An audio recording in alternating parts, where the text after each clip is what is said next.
I was sitting in my living room on a quiet Saturday morning, savoring the rare luxury of peace. My coffee was still steaming, the sunlight spilling lazily through the curtains, and for the first time in weeks, I thought I could just relax. Then came the knock. Not the polite, casual knock you expect from a neighbor. It was sharp, insistent, and somehow demanding, like it belonged to someone used to getting their way. At first, I thought it might be a delivery, but the timing was strange. No packages were due today, and the sound carried a weight, a sort of I'm in charge here energy. My stomach sank when I glanced at the clock. I knew that rhythm all too well. It belonged to her. HOA Karen. Karen was infamous in our neighborhood.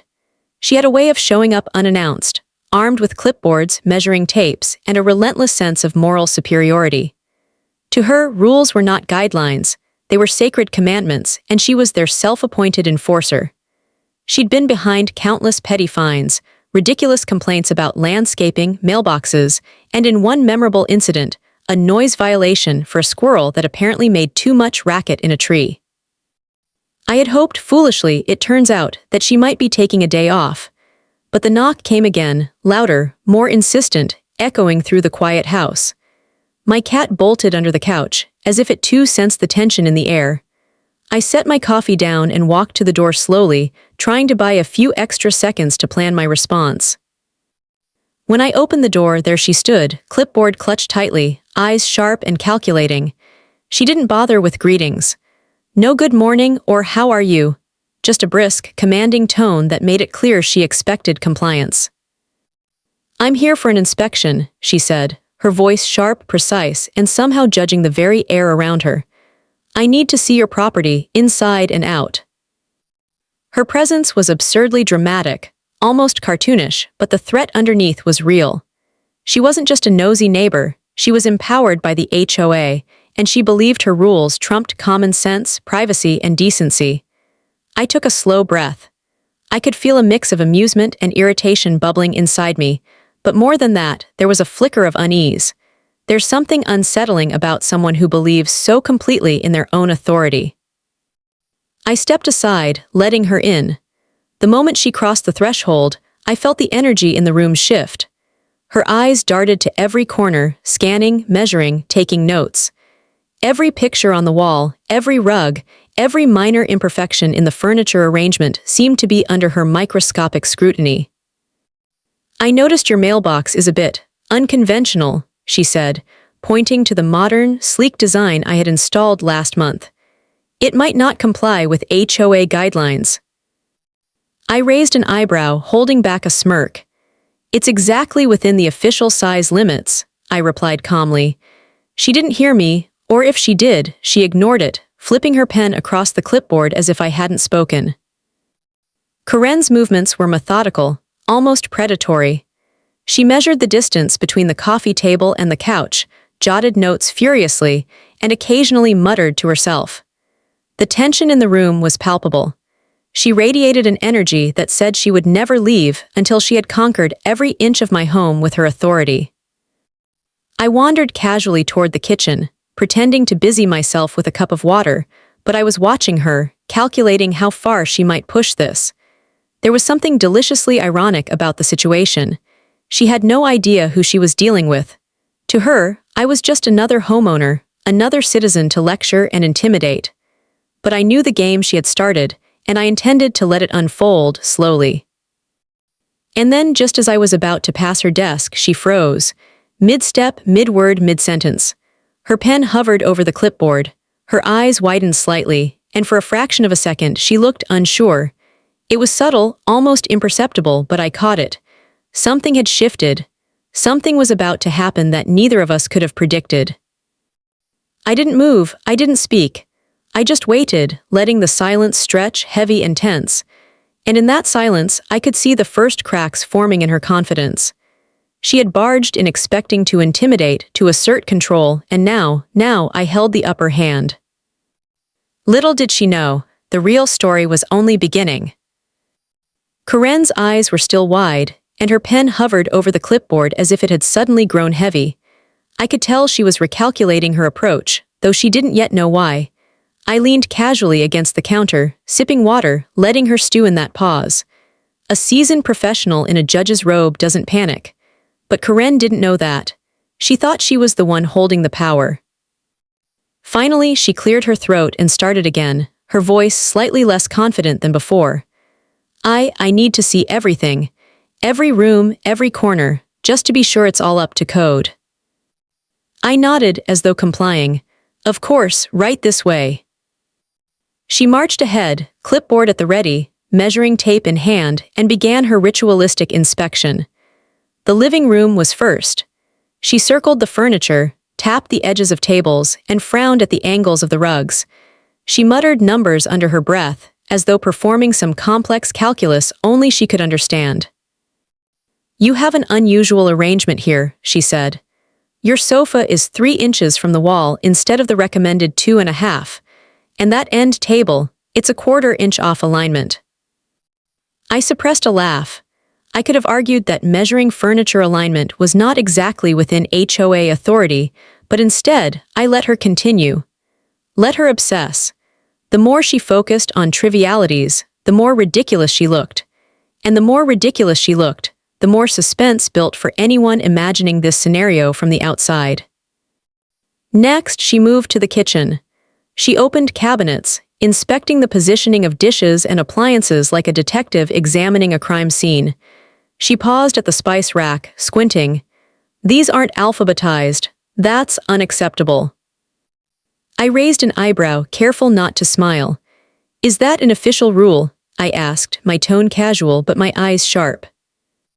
Karen waved her hand dismissively. It's part of overall organization standards. Everyone knows this. I didn't respond. I let her fumble. That's when I noticed something change. Her confidence was starting to crack. She was still moving fast, talking loudly, acting as if she had total control, but her hands trembled slightly and her voice had lost its bite. Then came the backyard. She marched outside like she owned the place, clipboard snapping shut with each new measurement. She crouched, squinted, measured the height of my hedges, and muttered about grass length and fence placement. Your fence slats are slightly uneven, she said. This is not acceptable. I followed her slowly, pretending to check my phone. From the corner of my eye, I saw the first signs of panic. Her breath quickened, and she glanced around, as if searching for reinforcements that didn't exist. There were no cameras, no neighbors, just her and me, and that was her first mistake. I let the tension stretch for a moment, letting her think she was in full control. Then, I casually gestured to the office door. Shall we check the office next? I asked, in a tone calm enough to make her hesitate. She nodded briskly, though her composure had started to fray. Inside, my office was a small, dignified space filled with law books, legal documents, and a few personal items. A framed certificate on the wall caught her eye immediately. I knew it would. It read, Federal Judge, United States District Court. Karen froze again. Her pen stopped mid-note, and she leaned back slightly, as if the room itself had shifted under her feet. Her eyes widened, and a faint gasp escaped before she could cover it. I didn't say a word. I let her process what she was seeing. I could almost hear the gears turning in her mind. How could I have missed this? Why didn't I know? What do I do now? The silence stretched, heavy and deliberate. I could feel her panic building in subtle waves, like tremors before an earthquake. She tried to speak, tried to regain control, but the words came out wrong. This doesn't. I tilted my head, letting the tension hang. She knew she had miscalculated, and she had no idea how to recover. The fear was now palpable. It wasn't loud, it wasn't dramatic. It was the quiet, simmering panic of someone who suddenly realizes they are way out of their depth. And I let it continue, letting every second of that suspense stretch. Because in moments like this, the slow burn is far more effective than a confrontation. Karen had barged into my home expecting compliance, and now she was the one scrambling, uncertain, and, most importantly, completely exposed. That pause, that hesitation, that flicker of doubt, it was only the beginning. Little did Karen know, her next steps would push her further into the abyss of regret. And just like that, the inspection had become something entirely different. something far more dangerous for her. Karen stood there, mid-step, her clipboard shaking slightly in her hands. The moment her eyes fell on my office wall, everything changed. I could see her mind racing, as if she had suddenly realized she had stepped into a world she hadn't anticipated. There, framed and unmistakable, was my credential: Federal Judge, United States District Court. Her pen hovered awkwardly over the clipboard, and she seemed momentarily paralyzed. For someone who prided herself on authority, her sudden uncertainty was almost comical, if it weren't so satisfying. She opened her mouth to speak, then shut it again. Words failed her. I didn't rush her, I didn't even move. I leaned casually against the desk, letting the silence do the work. You see, authority isn't just about titles, it's about presence. Karen had barged in expecting compliance, expecting fear, expecting that I would shrink before her overzealous inspections. But now, the tables had turned. She tried to mask her surprise with a forced smile, but it faltered almost immediately. I was just checking, she began, then faltered. I mean, everything looks fine, I guess. Her voice cracked slightly at the end. I arched an eyebrow and tilted my head. Everything looks fine, I asked, my tone calm but pointed. Even the part where you just entered my home uninvited. Her eyes flicked to the door, then back to the certificate, then back to me. That rapid, darting motion betrayed her panic. She knew she had crossed a serious line, but her ego was screaming at her to act like it was just business as usual. I could see the struggle in her body language. Her shoulders tensed, her fingers gripped the clipboard tighter, and her foot tapped ever so slightly. She was calculating, trying to figure out how to regain control, but every option seemed weaker than the last. Then she tried to pivot. Well, inspections are routine. Everyone has to.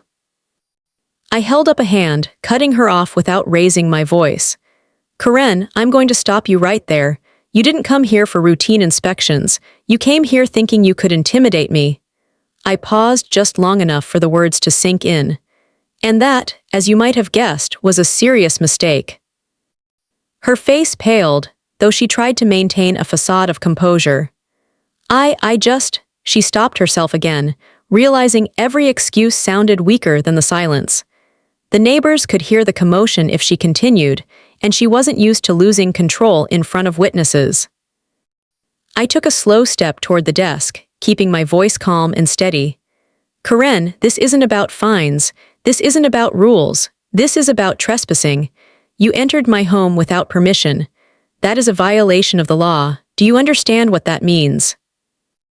Her lips parted, as if to reply, but no words came. The clipboard, once her shield, now seemed absurdly small and powerless.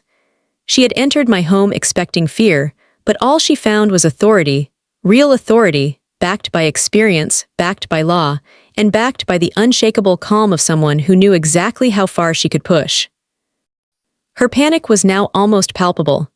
You could see it in the tiny tremors of her hands, the shallow breaths, the way her eyes darted around the room, looking for an escape that didn't exist. She had no reinforcements, no backup, no plan. She had underestimated me, and that was her first mistake. I let the moment stretch. There's a certain power in silence, especially when the other person expects chaos, conflict, or confrontation. Karen expected me to shout, to argue, to panic, and I gave her none of it. I simply let her stand there, frozen, while the weight of her actions settled over her. Then, almost imperceptibly, she shifted her stance. I could see the wheels turning, the realization dawning. She had made a miscalculation so fundamental it shook her confidence to the core. And yet, she hadn't yet decided whether to retreat, to continue, or to attempt some weak justification. That hesitation, that uncertainty, is a dangerous place to be, especially for someone used to being in control. I could see it in her eyes, the internal battle raging, the growing awareness that she had overstepped in every imaginable way. And in that silence, in that frozen moment, I knew something critical. This was only the beginning. Karen had barged into the wrong home, against the wrong person, and the consequences were about to unfold in ways she had never imagined. Little did she know, The next words I spoke would push her further into panic and turn what she thought was a routine inspection into a lesson she would never forget. Corinne's frozen stare lingered on my office wall for a moment longer than seemed humanly possible. Her pen had slipped from her fingers and now rested haphazardly on the clipboard. I could see her breathing shallowly, the rapid rhythm betraying the panic she was desperately trying to hide. That pause, that split second of hesitation, was all the opening I needed. I leaned casually against my desk, letting the silence stretch, and spoke in the calmest voice I could muster. "I'm actually a federal judge," I said. No flourish, no accusation, just a simple statement of fact. Her reaction was immediate. She blinked, once, twice, and then her jaw dropped slightly as if gravity itself had betrayed her. She staggered back a step, then another, her clipboard wobbling dangerously. The air between us seemed to thicken, charged with disbelief and fear. What?" she stammered, her words barely audible. She tried to recover, to assert some semblance of authority, but every syllable faltered. I mean. I didn't interrupt her. I let her panic bloom, watched it flourish, because there was a beauty in the way her mind worked so frantically to recalibrate. Corinne had barged into my home expecting compliance, expecting fear, expecting me to apologize for her intrusion. Instead, she was confronted with something entirely different, real authority. Her eyes darted to the certificate on the wall again, then back to me, as though trying to reconcile the calm figure before her with the power emblazoned in that frame. Her body language screamed defeat. Shoulders hunched, hands clutching the clipboard like a lifeline, weight shifting nervously from one foot to the other. You're a judge," she finally managed, her voice trembling. Each word was punctuated with disbelief, a faint quaver that betrayed the chaos roiling beneath the surface. "Yes," I replied calmly. "A federal judge. And you just walked into my home without permission, demanding an inspection that you had no authority to conduct." Her face went pale. Her eyes widened further, and she opened her mouth, shut it again, and muttered something incoherent under her breath. I tilted my head, letting the silence press down on her. That silence was louder than any argument I could make. It was the weight of consequences looming over her, unyielding and inescapable. Corinne's hands trembled as she tried to steady the clipboard. I mean inspections are standard procedure," she stammered. Her words tripped over themselves, collapsing under the tension in the room. She had expected compliance. She had expected fear. She had expected a fight over ridiculous rules and measurements. What she hadn't expected was truth. What she hadn't expected was authority far greater than her own. I took a deliberate step closer, keeping my voice low and controlled. "Corinne, you need to understand what you just did. Entering someone's home uninvited is not a matter of HOA rules. That's trespassing. You crossed a line, one that has very real legal implications. And yes, my position as a federal judge makes me well aware of them." Her lips parted, and I could see the panic set in fully now. She glanced at the door, then at the windows, then back to me, as if calculating escape routes. But there was no way out. Her authority had evaporated the moment she stepped across my threshold. She had barged in expecting power. Instead, she found consequences. I let her stand there a moment longer, letting her panic simmer, knowing that this was a lesson she would never forget. The slow realization in her eyes was intoxicating, the dawning awareness that she had miscalculated, underestimated, and overstepped. Finally, she managed to squeak, I didn't know." "You didn't know," I repeated softly, almost rhetorically. "And yet you acted as if you did. You came in here expecting control, expecting compliance, and now you're faced with the reality of your actions." Her hands clenched the clipboard so tightly it bent under her grip. I could see her mind spinning, trying to find a way to salvage the situation, to save her ego, to justify her intrusion, but nothing worked. She was trapped in a quiet, escalating panic of her own making. I leaned back, letting the silence settle. This was the moment the power had shifted entirely. Corinne had barged in thinking she held all the cards. Now, she was on the defensive, exposed, and utterly aware that she had underestimated the wrong person. And in that moment, I knew with absolute certainty. The inspection was over, but the lessons had only just begun. What Karen didn't realize yet was that the consequences of this encounter were going to follow her far beyond the threshold of my home. Little did she know, the next moments would escalate further, and there would be no way for her to walk away unscathed. Karen's panic was no longer subtle. She was shuffling her feet, eyes darting around my office, hands gripping the clipboard as if it were a lifeline. Every breath she took was shallow and fast, betraying the fear she was trying desperately to hide. I could see it all, the calculations running through her mind, trying to figure out what she had walked into, how to spin it, how to salvage the situation. But there was nothing to salvage. She had misjudged everything. I took a deliberate step closer, speaking in a calm, steady voice. Karen, you need to understand exactly what you just did. Entering my home without permission isn't just rude, it's illegal. Trespassing, intimidation, these are not minor infractions. They carry real consequences. Her eyes widened further. The clipboard shook so badly I thought she might drop it.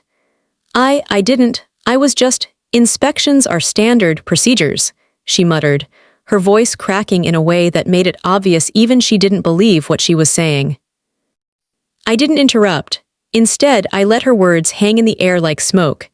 She was grasping at excuses, hoping somehow the law could bend to her will. But the truth was heavier, solid, undeniable.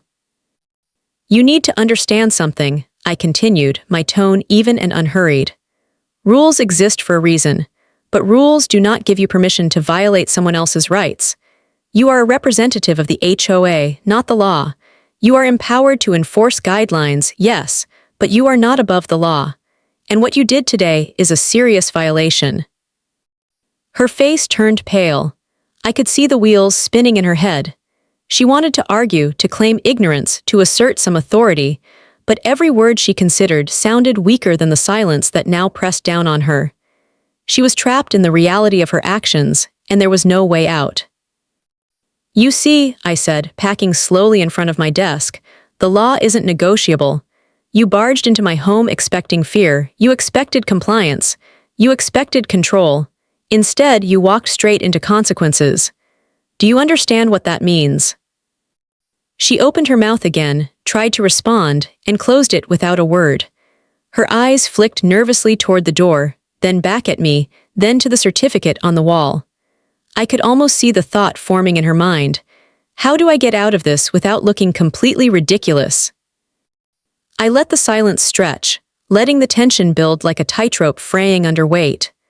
Karen had built her identity on rules, power, and authority, yet now none of it mattered.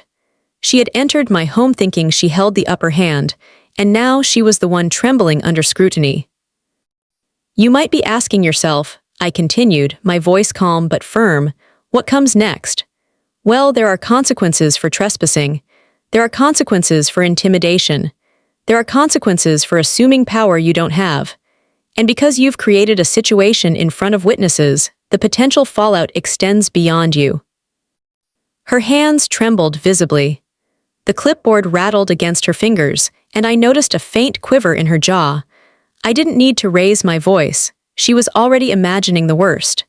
And the worst wasn't even verbalized yet. It was the gnawing knowledge that she had misjudged me completely.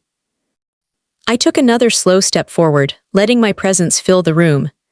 Karen, I am giving you a chance right now, right this very moment, to step back, take a deep breath, and exit my home with whatever dignity you have left.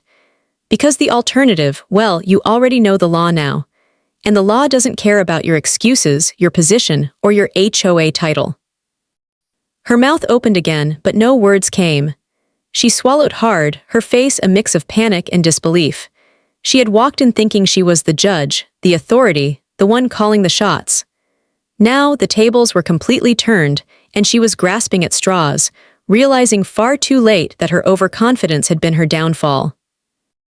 I let her stand there a moment longer, the weight of her miscalculation pressing down like a physical force. This wasn't about shouting, yelling, or humiliation. It was about letting her see the reality of her actions. Every second of silence, every flicker of my calm authority, reinforced the lesson she was learning in real time. Finally, her shoulders slumped slightly. She looked at the door, at me, at the walls that displayed my credentials, and it was clear. She now understood the gravity of her mistake. The consequences were no longer abstract, they were very real and very immediate. And in that quiet, tense moment, I knew this encounter was far from over. The next steps would define exactly how she would face the repercussions, and how I would ensure she remembered this day for the rest of her life. Corinne's panic was no longer subtle, it had fully taken over. Her hands gripped the clipboard so tightly that the paper bent under the pressure, and her breathing had become shallow and uneven. Every small movement she made was frantic, jerky, like a puppet whose strings were tangled. She had barged in expecting control, expecting fear, but now every ounce of her confidence had evaporated. I watched her, calm and deliberate, letting the tension build. There was something almost hypnotic about seeing someone unravel in real time. Corinne had prided herself on authority and order, and now she was trapped in chaos she had created herself. Every twitch, every fumble with her pen, every darting glance toward the door screamed desperation. I didn't mean to," she started, but stopped mid-sentence. Her words faltered, twisting into nothingness. She wanted to justify herself, to explain her intrusion, but she couldn't form a coherent sentence. She was grasping for control in a room where I held all of it. I leaned back against my desk, letting her flounder. "Corinne," I said, calm and steady, "I've been patient, but it's time for you to understand. This is not a minor mistake. Entering someone's home without permission is trespassing. What you did today carries real legal weight. And you just experienced firsthand what happens when authority is assumed without knowledge or restraint." Her jaw tightened, and I could see the internal calculations spinning in her head. She was trying to determine if she could salvage this moment, if she could somehow walk away with her pride intact. But the truth is, once someone steps across that line, once they misjudge the person in front of them, there's no simple escape. The damage is done. Corinne's eyes flicked toward the door, then back at me. She seemed to be weighing options, all of which were doomed. She could leave quietly, which would save face but leave her ego bruised. Or she could argue, which would make her look foolish and escalate the situation further. Every choice was perilous. I could almost hear the internal dialogue, though unspoken. Do I apologize? Do I insist it was a misunderstanding? Do I act like I have authority? Or do I run and hope no one saw?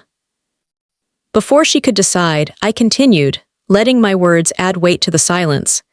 You walked in here expecting fear. You walked in here expecting compliance.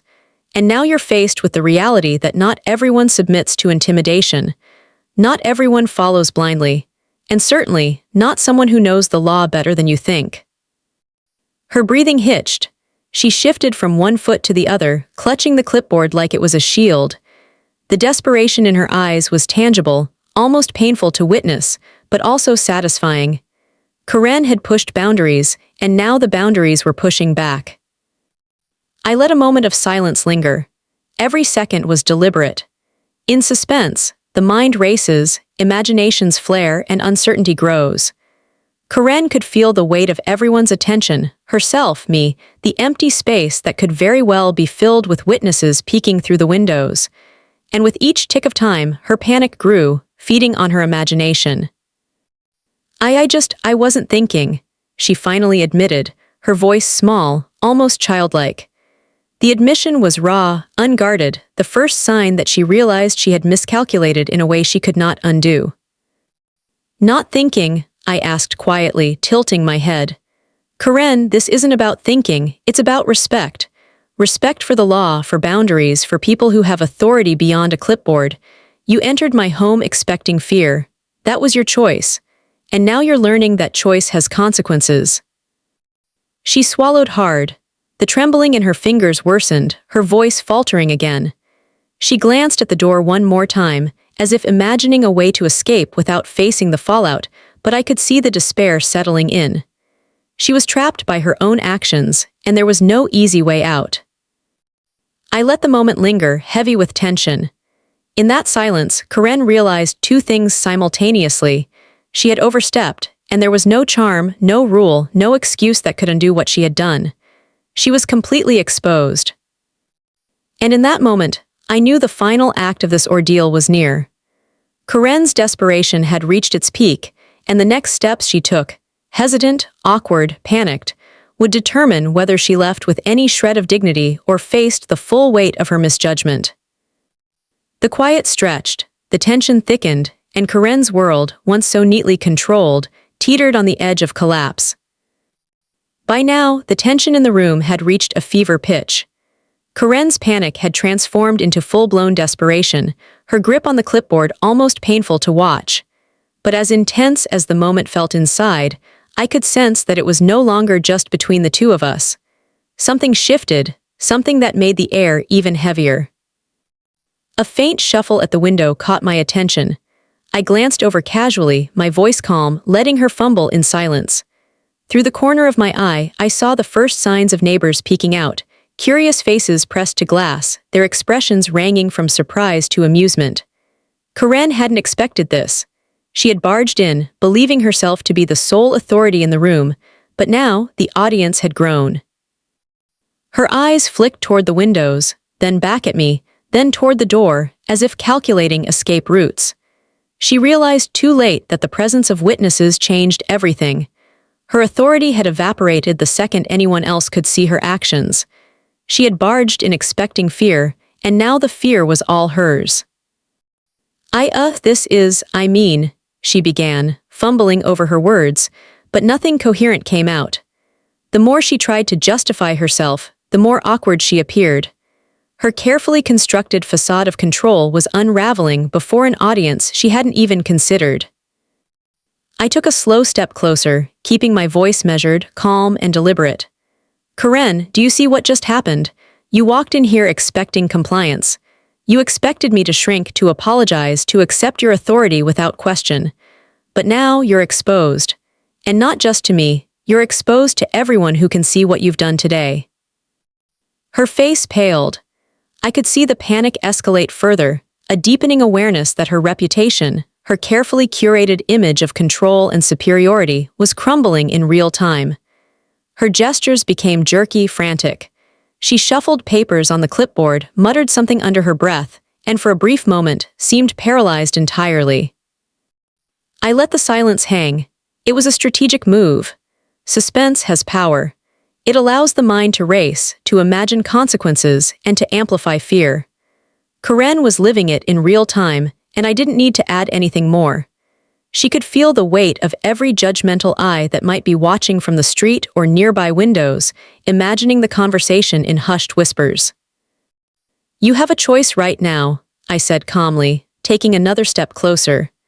You can leave my home quietly and preserve whatever dignity remains, or you can continue down this path, trying to argue or intimidate, and everyone watching will see exactly who you are. Her jaw tightened. Her eyes darted to the windows, to the neighbors she hadn't noticed at first, and back to me. The panic that had been simmering now boiled over. She realized she had underestimated everything: the law, me, the community, the power of being exposed. Every argument she could muster now sounded absurd. Every justification was weaker than the silence around her. Inspections, rules, she muttered, her words faltering under the weight of the room. She looked at me like a deer caught in headlights, and I could see the thought process spinning wildly in her mind. How do I get out of this without complete humiliation? The tension stretched, thick and suffocating. Karen had been used to commanding attention, to intimidating others, to enforcing rules without question. But now she was the spectacle. Her desperation was visible, palpable, almost painful to witness. And then, as if the universe itself had joined in, a faint ripple of whispers could be heard outside the windows. Eyes were watching, neighbors were murmuring, and Karen realized she was performing a public display of panic and defeat. The full impact hit her like a wave. Her authority had evaporated, her confidence shattered, and she was now accountable in front of witnesses she hadn't anticipated. I could see the realization settle in, slow and heavy. The The situation had spiraled beyond her control, and there was no way to recover without consequences. Her choices were dwindling. She could flee, humiliated, or she could attempt some pitiful justification. Either way, the suspense had shifted entirely to her. And in that moment, the story reached its climax, not with a shout or confrontation, but with quiet, controlled power. Karen had walked into the wrong home at the wrong time, and now the neighborhood was watching. The next move would determine whether she left with the smallest shred of dignity, or whether her overconfidence would be fully exposed. The silence stretched, thick and tense, as she weighed her next step. Every second was a test. Every hesitation amplified her panic. And I knew with absolute certainty that the final act, the ultimate humiliation and lesson, was coming next. Karen's panic had reached its peak. Her face was pale, her hands still gripping the clipboard as if it were the only thing keeping her from collapsing completely. The neighbors were watching now, their faint murmurs drifting through the windows, a chorus of silent judgment that made her squirm even more. Every instinct she had screamed to storm out, to regain control, but she had none left. I remained calm, composed, letting the silence press down. Authority doesn't need to shout, it merely needs presence. And right now, presence was everything. Karen had barged in expecting fear, but what she encountered was the cold, deliberate calm of someone who understood the law, and understood how to wield it without raising a voice. "Karen," I said evenly, stepping toward the door, "it's time for you to leave." Her eyes widened. She glanced at the windows, then back at me, then toward the hallway. She tried to speak, tried to form an excuse, but all the words stumbled and fell flat. She was trapped in the reality she had created, fully exposed in front of an audience she hadn't anticipated. She began, faltering again. The desperation in her voice was audible, raw, unmasked. Every second she hesitated, the tension thickened. The neighbors were witnesses now, silently observing the unraveling of someone who had always believed herself untouchable. I gestured toward the door. "Out now." Her legs moved reluctantly, each step hesitant, as if the floor itself might swallow her if she stumbled. She shuffled past me, clipboard still clutched, muttering something incoherent under her breath. I didn't respond, didn't need to. The lesson had been delivered, the weight of her actions, the full reality of her overreach, and the exposure before the neighborhood were enough. As she reached the threshold, she paused, as if daring herself to reclaim some tiny shred of dignity. I met her gaze calmly, unflinching. In that look, she saw the authority she had underestimated, the law she had ignored, and the fact that she had been completely outmaneuvered without me ever raising my voice. Finally, she stepped outside, her shoulders slumped, the confident posture she always carried utterly gone. She walked down the driveway in slow, hesitant steps, muttering apologies that sounded hollow even to her own ears. The neighbors who had peeked through the windows now relaxed, their curiosity satisfied with the dramatic unraveling of the woman who had terrorized the neighborhood for far too long. I watched her retreat, every instinct in her screaming to escape the judgmental eyes of the audience she had ignored. She had barged in expecting fear, and instead, she left with humiliation trailing behind her like a shadow. The clipboard she clutched no longer represented authority, it was now a symbol of her failed attempt at intimidation. When she reached the sidewalk, she looked back one last time as if hoping I would call her back, hope for some reprieve, some chance to save face. But there was none. The law doesn't bend, authority doesn't falter, and lessons meant to be learned are learned in moments like this. She had been given every opportunity to turn back, to exit gracefully, to save herself from embarrassment. She chose her path, and now she was facing it fully. I closed the door quietly behind her and took a deep breath. The silence of my home returned, restored to the calm that had been shattered hours earlier by the insistent knock. I sank into my chair, letting the adrenaline ebb slowly. The neighborhood would talk, of course, they always do, but the story was clear.